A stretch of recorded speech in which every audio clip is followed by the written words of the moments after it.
नमस्कार दोस्तों, कैसे हैं आप सभी। स्वागत है आपका आपके अपने YouTube परिवार पर। दोस्तों, आज हम पढ़ने वाले हैं सर्वनाम वाला टॉपिक। पिछली क्लास में हमने संज्ञा वाले टॉपिक को कंप्लीट किया था और उस चैप्टर के हमने जो MCQs थे वो भी हमने लगाए थे। मैं उम्मीद करता हूँ कि आपने चीज़ों को अच्छे से क्लियर कर लिया होगा। तो आज हम पढ़ने वाले हैं सर्वनाम, जो कि बहुत ज़्यादा इंपॉर्टेंट रहने वाला है Uttar Pradesh police constable, SI भर्ती और SSC GD परीक्षा के लिए। यहाँ से क्वेश्चन बहुत पूछे जाते हैं संज्ञा सर्वनाम से। तो आज हम सर्वनाम को फिनिश कर लेंगे। लगभग 20 मिनट का ये टॉपिक है और 20 मिनट में आपके सारे डाउट क्लियर हो जाएंगे, जो भी सर्वनाम से संबंधित आपके डाउट चल रहे थे। तो चलिए शुरू करते हैं हम आज का अपना नया वीडियो। सबसे पहले बात कर लेते हैं हम सर्वनाम की परिभाषा की। तो जो सर्वनाम शब्द होते हैं उनका यूज कहाँ होता है और किस तरह से उनका प्रयोग हम करते हैं। तो यहाँ परिभाषा में मैंने लिखा है जो शब्द संज्ञा के स्थान पर प्रयोग होते हैं। ठीक है, जो शब्द संज्ञा के स्थान पर प्रयोग होते हैं उन्हें सर्वनाम कहते हैं। जैसे मैं अगर उदाहरण की बात करूं तो राम स्कूल गया, ये उदाहरण मैंने लिया है एक, राम स्कूल गया। तो राम इस वाक्य में क्या है, तो राम इस वाक्य में एक संज्ञा है। ठीक है, राम क्या है, संज्ञा का काम करता है। अगर मैं इस वाक्य को चेंज कर दूं, यानी जो संज्ञा है इसके स्थान पर अगर मुझे सर्वनाम का प्रयोग करना होगा तो मैं क्या लिखूंगा, वह स्कूल गया है। ठीक है, तो राम के स्थान पर जो वह शब्द आया है यही सर्वनाम है, यानी संज्ञा के स्थान पर जो भी अन्य शब्द हम प्रयोग कर देते हैं तो वो सर्वनाम कहलाता है। ये क्या है, सर्वनाम है। ठीक है, तो उम्मीद करता हूँ आपने इसको समझा होगा कि संज्ञा के स्थान पर सर्वनाम को कैसे प्रयोग करेंगे। तो राम की जगह वह आ गया, वह स्कूल गया। ठीक है, तो ऐसे ही सीता मेरी बहन है। ठीक है, तो सीता यहाँ पर क्या है, एक संज्ञा का काम कर रही है। और अगर मैं इसकी जगह वह लगा दूं तो सीता के स्थान पर क्या आ गया, वह आ गया। वह बहुत समझदार है। तो यही शब्द क्या होते हैं, सर्वनाम होते हैं। ठीक है, यही शब्द क्या होते हैं, सर्वनाम। जैसे यहाँ पर राम और सीता क्या थे, संज्ञा थे, लेकिन जो वह शब्द है वो क्या था, सर्वनाम था। ठीक है, वह शब्द क्या था, सर्वनाम था। ठीक है, उम्मीद करता हूँ चीज़ें क्लियर हैं। आगे मैं बात करता हूँ नेक्स्ट। अगर आगे देखें तो यहाँ पर सर्वनाम शब्द 11 होते हैं। ठीक है, ये एग्जाम में पूछा जाता है कि सर्वनाम शब्दों की संख्या कितनी होती है। तो सर्वनाम शब्दों की संख्या 11 होती है, लेकिन सर्वनाम के जो प्रकार होते हैं तो वो 6 प्रकार होते हैं। तो दोनों अलग अलग क्वेश्चन है। तो सर्वनाम शब्द पूछे तो 11 और सर्वनाम के प्रकार पूछे तो 6। तो कौन कौन से 11 शब्द होते हैं, जैसे मैं, तू, हम, यह, वह, कोई, तुम, जो, सो, आप और कौन। तो ये हमारे सर्वनाम शब्द हैं, इनको ध्यान रखेंगे। ठीक है, 11 होते हैं। डायरेक्ट पूछ लेता है कितने होते हैं सर्वनाम शब्द, ऑप्शन दे देगा 10, 11, 8, 9। तो ऐसे ध्यान रखेंगे। तो ये 11 होते हैं सर्वनाम शब्द। चलिए आगे चलते हैं। सर्वनाम के मुख्य भेद की बात कर लेते हैं। तो सर्वनाम के जो मुख्य भेद है वो 6 होते हैं। ठीक है, 6 सर्वनाम माने जाते हैं। कौन कौन से, पहला है हमारा पुरुषवाचक सर्वनाम, दूसरा निजवाचक सर्वनाम, तीसरा अनिश्चयवाचक, चौथा अनिश्चयवाचक, पांचवा हमारा संबंधवाचक और छठा प्रश्नवाचक। ठीक है, इनको आगे पीछे हम कैसे भी याद कर सकते हैं, सीक्वेंस जरूरी नहीं है। इंग्लिश की बात करूँ तो इंग्लिश में बोलते हैं इसको पर्सनल प्रोनाउन और इसको बोलेंगे रिफ्लेक्सिव प्रोनाउन और demonstrative pronoun, indefinite pronoun, relative pronoun और इंटरोगेटिव प्रोनाउन। तो ये सर्वनामों के जो है 6 मुख्य भेद होते हैं। तो एक एक करके चलिए इनको अब हम पढ़ते हैं। तो सबसे पहले बात कर लेते हैं हम पुरुषवाचक सर्वनाम की। जो पर्सनल प्रोनाउन होता है उसकी क्या पहचान है और कितने इसके उपभेद होते हैं। जैसे मैं बात करूं इसकी परिभाषा की, जो व्यक्ति, ठीक है, जो व्यक्ति वस्तु या बात के लिए प्रयुक्त हो। ठीक है, जो शब्द, ठीक है, शब्द लगा लेंगे यहाँ पर, जो शब्द, तो परिभाषा सरल हो जाएगी। जो शब्द व्यक्ति वस्तु या बात के लिए प्रयुक्त होते हैं, ठीक है, तो पुरुषवाचक सर्वनाम वो कहलाते हैं। इसके 3 उपभेद होते हैं, 3 उपभेद होते हैं इनके। तो पहला हो गया उत्तम पुरुषवाचक, ठीक है, और दूसरा होता है हमारा मध्यम पुरुषवाचक और तीसरा होता है हमारा अन्य पुरुषवाचक। तो पहले उत्तम पुरुषवाचक को पढ़ते हैं। उत्तम पुरुषवाचक की क्या पहचान है, तो मैं अगर इसकी पहचान की बात करूँ तो बोलने वाला स्वयं अपने लिए प्रयोग करता है। ठीक है, उत्तम पुरुषवाचक क्या होता है, बोलने वाला स्वयं क्या करेंगे, अपने लिए प्रयोग करता है, अपने लिए प्रयोग करता है। ठीक है जी, जो बोलने वाला होगा वो केवल अपने लिए प्रयोग करेगा, नहीं अपने आप को बड़ा दिखाएगा, अपनी ही तारीफ करेगा, कहेगा मैं ही मैं हूँ। ठीक है, दुनिया जाए भाड़ में, केवल मैं ही मैं हूँ।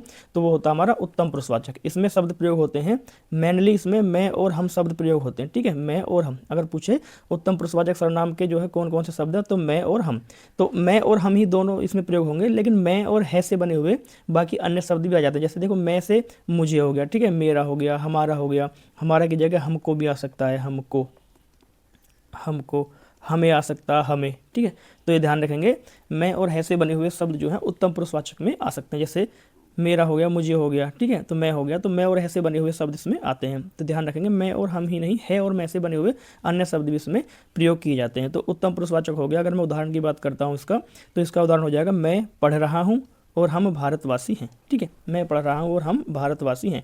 तो ये इसके जो उदाहरण है। तो चलिए आगे चलते हैं, हम नेक्स्ट बात कर लेते हैं मध्यम पुरुषवाचक की। जो मध्यम पुरुषवाचक सर्वनाम होता है उसकी क्या पहचान है, जिससे बात की जा रही हो। ठीक है, अगर उत्तम पुरुष जो होगा वो किसी अन्य से बात करेगा तो वो मध्यम पुरुष होता है, किसी और के बारे में बात की जाए, ठीक है।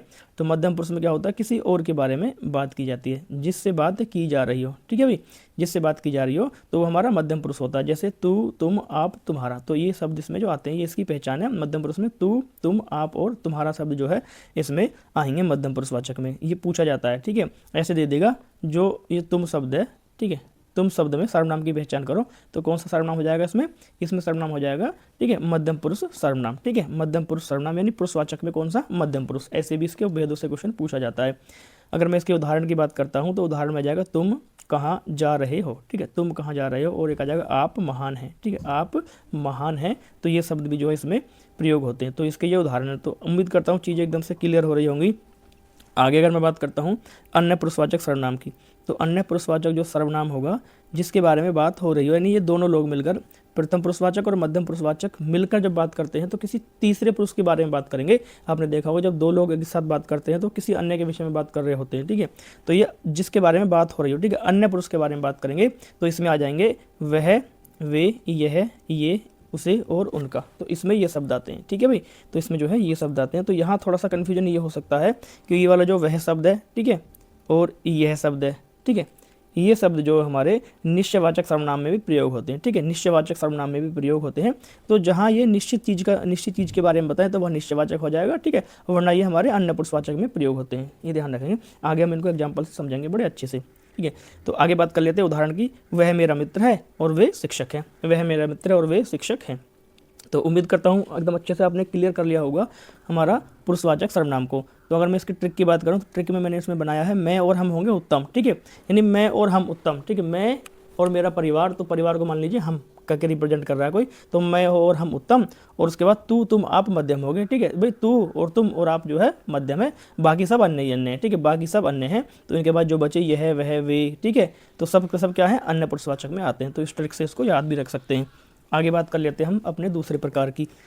तो जो निजवाचक सर्वनाम है हमारा, रिफ्लेक्सिव प्रोनाउन है, इसकी अगर मैं बात करूं परिभाषा की, तो जो शब्द अपने आप का बोध कराते हैं, ठीक है, जो शब्द अपने आप का, तुम्हारा खुद का बोध कराएंगे, वो सारे के सारे निजवाचक सर्वनाम के अंतर्गत आते हैं। इसकी पहचान की बात करूं तो पहचान के तौर पर इनके वाक्य जो होंगे इनमें स्वयं, खुद, अपने आप या स्वतः, इनका प्रयोग किया जाएगा, ठीक है, यहाँ लिख देते हैं का प्रयोग, इनका जो है प्रयोग इसमें किया जाएगा सेंटेंस में। तो यहाँ से पहचान लेंगे कि निजवाचक सर्वनाम, निज का मतलब क्या होता है, निजी, निजी का मतलब अपना खुद का, हम बोलते हैं ना निजी वाहन, तो इसमें क्या होता है, निज का मतलब स्वयं, ठीक, अपना। तो इसलिए इसको हम ट्रिक से याद रखेंगे कि इसमें जो है अपने लिए बात होती है, निज का मतलब अपना। तो स्वयं की जब बात होंगे तो वहाँ पहचान लेंगे कौन सा सर्वनाम हो जाएगा हमारा, निजवाचक सर्वनाम होता है वहाँ पे। उदाहरण की मैं बात करूँ, उसने खुद गलती मानी, ठीक है, खुद क्या हुआ, अपने लिए प्रयोग किया है, उसने खुद गलती मानी। दूसरे की अगर मैं बात करूँ, राम स्वयं कार्य करेगा, राम जो है स्वयं यानी अपने आप के लिए कह रहा है कि स्वयं कार्य करेगा। उसके बाद मैं अपना काम स्वयं कर लूँगा, ठीक है, मैं अपना काम जो है स्वयं कर लूँगा। तो इसकी ये पहचान है। तो ये अपने लिए प्रयोग किए जाते हैं, ठीक है, ये खुद के लिए प्रयोग होते हैं ना कि किसी दूसरे के लिए। तो वहाँ क्या होगा, हमारा निजवाचक सर्वनाम होता है। और यहाँ पे एक चीज़ मैंने नोट की है, स्वयं अकेला प्रयोग होता है, ठीक है, ये अकेला प्रयोग होगा, किसी संज्ञा का स्थान नहीं लेता, इसलिए जो है यह सर्वनाम माना जाता है। स्वयं शब्द जो है ये अकेला ही प्रयोग होगा, ये किसी संज्ञा की जगह प्रयोग नहीं किया जा सकता है, इसलिए इसको जो है हमारा क्या है, सर्वनाम में इसकी गिनती होती है, सर्वनाम में इसकी गिनती मानी जाती है। तो ये ध्यान रखेंगे। आगे बात करते हैं अपने तीसरे प्रकार के सर्वनाम की। जो तीसरे प्रकार का सर्वनाम है वो है निश्चयवाचक सर्वनाम, डिमोनोस्ट्रेटिव प्रोनाउन। इसमें क्या है जी, इसमें है जो शब्द किसी निश्चित व्यक्ति, वस्तु की ओर संकेत करते हैं, ठीक है, जो शब्द किसी निश्चित व्यक्ति को बताएं, निश्चित या किसी निश्चित वस्तु की ओर इशारा करें या किसी निश्चित वस्तु को बताएं, तो सब हमारे क्या होते हैं, निश्चयवाचक सर्वनाम कहलाते हैं। जैसे इनकी पहचान की बात करूँ तो इनकी पहचान में यह शब्द आएगा, यह, वह, यही, वहीं, ऐसे और वैसे। तो ये शब्द जो है इसमें प्रयोग किए जाते हैं निश्चयवाचक सर्वनाम में, ठीक है। तो उदाहरण की मैं बात करता हूँ, यह मेरी किताब है, यह मेरी किताब है। तो यह जो शब्द है, यह शब्द करता है निकटता का प्रतीक, ठीक है, निकट की वस्तु के लिए यह शब्द प्रयोग होगा, और जो वह शब्द होता है वो दूर की वस्तु के लिए प्रयोग होता है, ठीक है। तो ध्यान रखेंगे, यह मेरी किताब है, तो निश्चित कर दिया, किताब के बारे में निश्चित बता दिया, किताब किसकी है, मेरी है। वही लड़का विजेता है, ठीक है, तो इसने बता दिया कि वही लड़का विजेता है, निश्चित बात है, तो वही लड़का क्या है, विजेता है। निश्चयवाचक वर्सेस विशेषण की अगर मैं बात करता हूँ तो यह लड़का अच्छा है, तो यह शब्द यहाँ पर विशेषण का काम करेगा, ध्यान रखना, ठीक है। यह लड़का, क्योंकि लड़के के बारे में बताया कि यह लड़का अच्छा है, ठीक है, तो लड़के की विशेषता बता दी तो यहाँ विशेषण का काम करेगा। और ऐसे पूछा जाए यह अच्छा है तो यह यहाँ पर क्या किसका काम करेगा, सर्वनाम का काम करेगा, ठीक है। तो इसको ध्यान रखेंगे, अगर विशेषता के बारे में बताया जा रहा है तो यह शब्द जो है सर्वनाम ना होकर यह विशेषण बन जाएगा। और डायरेक्टली प्रयोग होता है यह अच्छा है तो यह शब्द क्या होगा, एक सर्वनाम का काम करता है। तो इसको भी ध्यान रखेंगे, एग्जाम में इससे क्वेश्चन बन सकता है। आगे हम नेक्स्ट बात करते हैं अपने अगले प्रकार की। जो अगला हमारा चौथा प्रकार है वो है निश्चयवाचक सर्वनाम, इंडेफिनिट प्रोनाउन, यानी इसमें जो है चीज़ें अनिश्चित होंगी, निश्चित वस्तु या निश्चित व्यक्ति के बारे में पता नहीं होगा, अनिश्चितता का बोध कराते हैं ये शब्द। जैसे जब व्यक्ति या वस्तु निश्चित न हो, ठीक है, जब ऐसे शब्द जिनसे किसी व्यक्ति के या किसी वस्तु के निश्चित होने का पता न चले तो वहाँ अनिश्चयवाचक यानी अनिश्चितता की स्थिति जो है उत्पन्न हो जाएगी, तो वहाँ अनिश्चयवाचक सर्वनाम होता है। पहचान के शब्दों की बात करें तो इसमें कोई, कुछ, किसी, कुछ ना कुछ, कोई ना कोई, तो ये शब्द प्रयोग इसमें किए जाते हैं। जैसे उदाहरण में मैंने लिखा है कोई दरवाज़ा खटखटा रहा है, ठीक है, कोई तो पता नहीं है कौन खटखटा रहा है, तो बात जो है अनिश्चित हो गई, ठीक है। कोई व्यक्ति हो सकता है, कोई पशु हो सकता है, कुछ कोई भी हो सकता है, ठीक है, तो पता नहीं है कोई दरवाज़ा खटखटा रहा है, तो यहाँ बात जो है अनिश्चित है, अनिश्चितता है, ठीक है। तो यहाँ पर क्या होगा, हमारा अनिश्चयवाचक सर्वनाम होगा। दूसरा, कुछ तो गड़बड़ है, ठीक है, क्या गड़बड़ है इसके बारे में नहीं पता, ठीक है, तो कुछ तो गड़बड़ है, तो यहाँ पर अनिश्चयवाचक सर्वनाम है। आगे दिया चाय में कुछ गिर गया है, चाय में कुछ गिर गया है, तो किसी ने बताया चाय में कुछ गिर गया है, ये चाय मत पीजिए, तो पता नहीं है क्या गिरा है, तो बात जो है अनिश्चित है, ठीक है, बात जो है अनिश्चितता की तरफ इशारा करती है, तो यहाँ पर क्या होगा, अनिश्चयवाचक सर्वनाम होता है, ठीक है। उम्मीद करता हूँ कि आप जो है इस चीज़ को एग्जाम में पहचान लेंगे। और जो भी भाई मेरा आज नया चैनल पर जुड़ा है तो आप चैनल को सब्सक्राइब कर लीजिए और वीडियो को जो है शेयर कर दीजिए अपने दोस्तों के साथ में, और साथ के साथ चैनल को सब्सक्राइब करने के बाद बेल आइकन को भी प्रेस कर दीजिए ताकि अगली वीडियो का नोटिफिकेशन आप तक सबसे पहले पहुंचे, जो कि हम पढ़ने वाले हैं अगली क्लास में क्रिया वाले चैप्टर को, ठीक है। हिंदी का पूरा सिलेबस होगा, चाहे वो यूपी पुलिस कांस्टेबल में आए, चाहे यूपीएसआई में आए या एसएससी जीडी में आए, ठीक है। तो मैं सारी चीज़ों को कंप्लीट कराऊंगा, तो आप जो है सीक्वेंस में जैसे मैंने आपको पढ़ाया है उस तरह से सारी वीडियोज़ को देख सकते हैं, सीक्वेंस बाय सीक्वेंस। हिंदी में आपका कोई भी डाउट नहीं रहेगा, ऐसा मैं आपसे वादा करता हूँ, ठीक है। आगे चलते हैं, नेक्स्ट हम बात करते हैं अगले अपने पांचवें प्रकार की, संबंधवाचक सर्वनाम की। जो संबंधवाचक सर्वनाम होता है, रिलेटिव प्रोनाउन होता है, इसके बारे में अगर मैं बात करूं, जो शब्द दो वाक्यों को जोड़ते हैं और संबंध बताते हैं, ठीक है, यानी जो शब्द होंगे हमारे ऐसे शब्द होंगे जो दो वाक्यों को जोड़कर जो है उनका एक रिलेशन स्थापित करते हैं, एक संबंध बताते हैं, तो वहाँ पर क्या कौन सा सर्वनाम होता है, संबंधवाचक सर्वनाम प्रयोग होता है, ठीक है। पहचान में अगर मैं बात करूँ, इसके पहचान के शब्द, तो इस वाक्य में जिसकी, उसकी, जैसी वैसी, जो सो, जिसे जिसका और उसका, तो आदि शब्दों का प्रयोग इसमें किया जाएगा। तो यहाँ से हम पहचान सकते हैं कि इसमें कौन सा सर्वनाम है, ठीक है। तो जैसे अगर मैं बात करता हूँ पहले उदाहरण की, तो यहाँ प्रयोग हुआ जिसकी लाठी उसकी भैंस, जिसकी लाठी उसकी भैंस, तो यहाँ पर जो जिसकी शब्द है इसने संबंध किससे बताया, उसकी से, ठीक है। तो जिसकी लाठी है उसी की भैंस होती है, तो इन दोनों का आपस में जो है रिलेशन जोड़ दिया इन दोनों ने, ठीक है, किसके साथ, भैंस के साथ। आगे बात करता हूँ, जैसी करनी वैसी भरनी, ठीक है, जैसी ने वैसी के साथ रिलेशन जोड़ा है। जो मेहनत करता है वही सफल होता है, ठीक है, जो मेहनत करता है वही सफल होता है, तो जो और वही दोनों का रिलेशन आपस में है। जिसने पढ़ाई की वही पास हुआ, ठीक है, जिसने पढ़ाई की वही पास हुआ, तो जिसने और वही, ठीक है, आपस में एक दूसरे का रिलेशन जोड़ दिया है, किसके साथ, पढ़ाई के साथ और पास होने के साथ में। तो ये ध्यान रखेंगे, आपस में जो मिलकर ये दो सर्वनाम शब्द आपस में मिलकर एक संबंध को पूरा करते हैं, ठीक है, एक संबंध को पूरा करते हैं, तो वहाँ पर हमारा संबंधवाचक सर्वनाम होता है, ठीक है, ये इसकी पहचान है। तो ये जोड़े में आते हैं, जिसके के साथ उसकी आएगा, जैसी के साथ वैसी, जैसे बोलते हैं जैसी करनी वैसी भरनी। एक अगर मैं एग्जाम्पल की बात करूँ तो जैसी करनी वैसी भरनी, वैसी भरनी, ये कहावत भी है, जैसी करनी वैसी भरनी। तो ये शब्द जो हैं हमारे संबंधवाचक सर्वनाम में प्रयोग किए जाएंगे। आगे बात कर लेते हैं अपने छठे प्रकार की। जो छठा प्रकार हमारा प्रश्नवाचक सर्वनाम होता है, इंटेरोगेटिव प्रोनाउन, ठीक है। तो इसमें क्या होता है, जो सर्वनाम शब्द प्रश्न पूछने के लिए प्रयोग किए जाते हैं, ऐसे शब्द जिनसे आपको लगे कि प्रश्न पूछा जा रहा है, तो वहाँ पर प्रश्नवाचक सर्वनाम होता है। तो इसमें कौन कौन से शब्द प्रयोग होते हैं, जैसे कौन, ठीक है, कौन शब्द आएगा, क्या आएगा, किसका शब्द आता है, किसे आता है और कौन सा, ठीक है, ये शब्द इसमें जो है प्रयोग किए जाएंगे। जैसे अगर मैं उदाहरण की बात करूँ, कौन आया था, ठीक है, आपसे कोई पूछ रहा कौन आया था, तो यहाँ पर प्रश्न किया जा रहा है आपसे कौन आया था, तो आपको जवाब देना कौन आया था। आगे जैसे क्या तुम्हें पता है, ठीक है, ये पूछा जा रहा है प्रश्न, क्या तुम्हें पता है, ठीक ठीक है। तो यहाँ पर प्रश्नवाचक है, तुम कहाँ रहते हो, तुम कहाँ रहते हो। तो यहाँ पर भी एक प्रश्न आपसे किया गया है कि आपको जवाब देना है आप कहाँ रहते हैं, ठीक है, आपको बताना होता है इसमें। तो आपसे प्रश्न हो रहा है पिताजी क्या करते हैं, मान लीजिए आपसे कोई पूछ रहा है आपके पिताजी क्या करते हैं, तो ठीक है यहाँ पर जो आपसे क्या हुआ है, प्रश्न किया गया है आपसे, ठीक है। तो यहाँ पर सारे क्या हो जाएंगे, ये प्रश्नवाचक सर्वनाम के उदाहरण हो जाएंगे। तो ये सारा हमारा जो है प्रश्नवाचक में पूछा जाएगा। तो उम्मीद करता हूँ कि आपने 6 के 6 टाइप जो है बड़ी आसानी से इनको समझा है और मैं आपको समझा पाया हूँ, ऐसी मैं उम्मीद करता हूँ। तो यहाँ से क्वेश्चन बहुत बनता है कि सर्वनाम कितने प्रकार के होते हैं, तो 6 प्रकार के होते हैं। बहुत बार ये क्वेश्चन रिपीट होता है एग्जाम में। तो आगे हम देख लेते हैं मोस्ट इंपॉर्टेंट 10 क्वेश्चन जो कि सर्वनाम पे बेस होंगे, आपको पहचान कर बताने हैं और आपकी इन पर प्रैक्टिस भी हो जाएगी साथ के साथ में, ठीक है। तो चलिए शुरू करते हैं अपना क्वेश्चन पार्ट। तो पहला जो क्वेश्चन है वो है जो मेहनत करता है वही सफल होता है, ठीक है, जो मेहनत करेगा वही सफल होगा। तो इस वाक्य में आपको जो है सर्वनाम का भेद बताना है। तो क्या इसमें प्रश्नवाचक सर्वनाम है, क्या आपसे इसमें प्रश्न किया गया, नहीं। संबंधवाचक सर्वनाम है, निश्चयवाचक सर्वनाम है या अनिश्चयवाचक सर्वनाम है, ठीक है। तो इसका राइट आंसर हो जाएगा संबंधवाचक सर्वनाम। इसमें क्या है, संबंधवाचक सर्वनाम प्रयोग किया गया है, जो मेहनत करेगा वही सफल होगा, ठीक है। तो आपस में रिलेशन बता दिया है कि जो मेहनत करेगा वही सफल होगा जी, ठीक है। तो इसका राइट आंसर हो जाएगा ऑप्शन नंबर बी। आगे बात करते हैं अगले क्वेश्चन की। अगला हमारा क्वेश्चन है किस वाक्य में निजवाचक सर्वनाम का सही प्रयोग है, कौन सा वाक्य है जिसमें निजवाचक सर्वनाम का जो है सही प्रयोग किया गया है।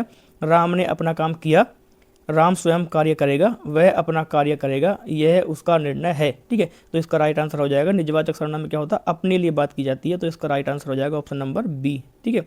ऑप्शन नंबर बी इसका राइट आंसर हो जाएगा कि राम जो है क्या करेगा, स्वयं कार्य करेगा, राम जो है स्वयं कार्य करेगा। तो इसका right answer option number B. आगे बात करते हैं अगले क्वेश्चन की। निम्न में से मध्यम पुरुष सर्वनाम वाला वाक्य कौन सा है, मध्यम पुरुष सर्वनाम वाला वाक्य कौन सा है। मैं स्कूल जा रहा हूं, तो मैं और हम की तो बात होती है भाई किसमें, मैं और हम की बात होती है उत्तम पुरुषवाचक में। दूसरा, वह परीक्षा देगा, तुम समय पर आओगे, वे खेल रहे हैं, ठीक है, वे खेल रहे हैं। तो यहाँ पर मध्यम पुरुषवाचक सर्वनाम वाला वाक्य हमें पहचानना है। तुम तो मध्यम पुरुषवाचक वाले में ही प्रयोग किया जाएगा, तुम सब तो ध्यान रखेंगे, ठीक है। तू, तुम और आप किस में आते हैं, मध्यम पुरुषवाचक सर्वनाम में ये आते हैं। तो इसका राइट आंसर हो जाएगा ऑप्शन नंबर सी। आगे बात करते हैं क्वेश्चन नंबर 4 की। किस वाक्य में यह सर्वनाम है विशेषण नहीं, कौन से वाक्य में यह शब्द एक सर्वनाम है विशेषण का काम नहीं किया। यह लड़का मेहनती है, तो लड़के की विशेषता बता दी ना, यह लड़का मेहनती है, तो यहाँ पर यह क्या हो गया, एक विशेषण का काम किया। यह पुस्तक मेरी है, यह सुंदर है, ठीक है, यह छात्र होशियार है, ठीक, यह छात्र होशियार है। तो यह जो सर्वनाम का प्रयोग हुआ है वो हुआ है ऑप्शन नंबर बी में, यह पुस्तक मेरी है, ठीक है जी, यह पुस्तक मेरी, पुस्तक के बारे में निश्चित बता दिया है। और ये क्या है, एक निश्चयवाचक सर्वनाम का एक टाइप है, ठीक है। तो यह पुस्तक मेरी, यह सुंदर, इसमें भी विशेषता बता दी है। यह छात्र होशियार है, छात्र कैसा होशियार है। तो इन सब में यह शब्द ने एक विशेषण का काम किया है, सर्वनाम का काम किया। ऑप्शन नंबर बी हमारा राइट आंसर हो जाएगा। तो इसी तरह के प्रश्न आपके जो है चाहे यूपीएससी परीक्षा हो चाहे यूपी कांस्टेबल की परीक्षा हो, इनमें आपके पूछे जाएंगे, ठीक है। आगे बात करते हैं क्वेश्चन नंबर 5 की। निम्नलिखित में से अनिश्चयवाचक सर्वनाम कौन सा है। अनिश्चयवाचक वही जो कोई है, तो अनिश्चयवाचक सर्वनाम हो जाएगा कोई, ठीक है। दरवाजे पर कोई खड़ा है, अगर इसको सेंटेंस प्रयोग करें तो दरवाजे पर कोई खड़ा है, तो अनिश्चित होगी ना बात, कोई खड़ा है, पता नहीं कौन खड़ा है। तो right answer option number C. आगे बात करते हैं हमारे क्वेश्चन नंबर 6 की। किस वाक्य में उत्तम पुरुषवाचक सर्वनाम है, कौन से वाक्य में उत्तम पुरुषवाचक सर्वनाम है। तो ऑप्शन नंबर तुम्हारे सामने, तुम मेहनत कर रहे हो, वह विद्यालय गया, हम सफल होंगे, वे खिलाड़ी हैं। तो हम सफल होंगे, तो उत्तम पुरुषवाचक में कौन कौन से आते हैं, मैं और हम, ठीक है, मैं और हम शब्दों का प्रयोग होता है। तो इसमें क्या है, हम सफल होंगे, ये इस क्वेश्चन का राइट आंसर हो जाएगा। आगे बात करते हैं अपने क्वेश्चन नंबर 7 की। क्वेश्चन नंबर 7 में पूछा गया है जिसने परिश्रम किया उसी ने सफलता पाई। इस वाक्य में भाई हमें क्या करना है, सर्वनाम की पहचान करनी है, जिसने और उसने, ठीक है। तो दो शब्द आगे, जिसने और उसने, जिसने परिश्रम किया उसने सफलता पाई या उसी ने सफलता पाई, एक ही बात है, इसको अलग अलग करके लिख दिया, उसी ने या उसने, ठीक है। तो इसका राइट आंसर हो जाएगा संबंधवाचक सर्वनाम, ठीक है। इसमें कौन सा सर्वनाम प्रयोग किया गया, संबंधवाचक सर्वनाम इसका राइट आंसर है। जिसने सफलता की उसी ने, जिसने परिश्रम किया उसी ने सफलता पाई, ऑप्शन नंबर बी। आगे बात करते हैं क्वेश्चन नंबर 8 की। निम्न में से प्रश्नवाचक सर्वनाम है, कौन सा सर्वनाम प्रश्नवाचक है। जो, वही, कौन और कोई, ठीक है। जो, वही, कौन, जो तो कैसे प्रयोग होता है, जो प्रयोग होता है संबंधवाचक में, वही भी संबंधवाचक में, कोई अनिश्चयवाचक, और कौन क्या हो गया, कौन हो गया हमारा अनिश्चयवाचक सर्वनाम, ठीक है। अनिश्चयवाचक सर्वनाम ये राइट आंसर हो जाएगा हमारा। आगे बात करते हैं क्वेश्चन नंबर 9 की। किस वाक्य में निश्चयवाचक सर्वनाम का प्रयोग है, कौन सा वाक्य है जिसमें निश्चयवाचक सर्वनाम है। कोई बाहर खड़ा है, तो अनिश्चयवाचक हो गया, जो पढ़ेगा वही पास होगा, संबंधवाचक हो गया। यह मेरा बैग है, तो ये निश्चयवाचक सर्वनाम हो जाएगा, ऑप्शन नंबर सी निश्चयवाचक सर्वनाम है भाई, ठीक है। और ऑप्शन नंबर डी जो है हमारा, ये क्या है, कोई आ रहा है अनिश्चयवाचक सर्वनाम है। ठीक है, आगे बात करते हैं अपने अंतिम क्वेश्चन की। और इस वीडियो का अंतिम पहलू यानी अंतिम क्वेश्चन है, किस वाक्य में अन्य पुरुषवाचक सर्वनाम है? तो कौन सा वाक्य है जिसमें अन्य पुरुषवाचक सर्वनाम का प्रयोग हुआ? मैं बाजार गया, तो मैं तो उत्तम पुरुषवाचक होता है। तुम घर जाओ, ठीक है, तुम होता है मध्यम पुरुषवाचक में। वह देर से आया, तो यही इसका राइट आंसर हो जाएगा। वह शब्द जो है अन्य पुरुषवाचक में प्रयोग किया जाता है, तो right answer option number C, हम जीतेंगे, उत्तम पुरुषवाचक सर्वनाम में प्रयोग किया जाएगा।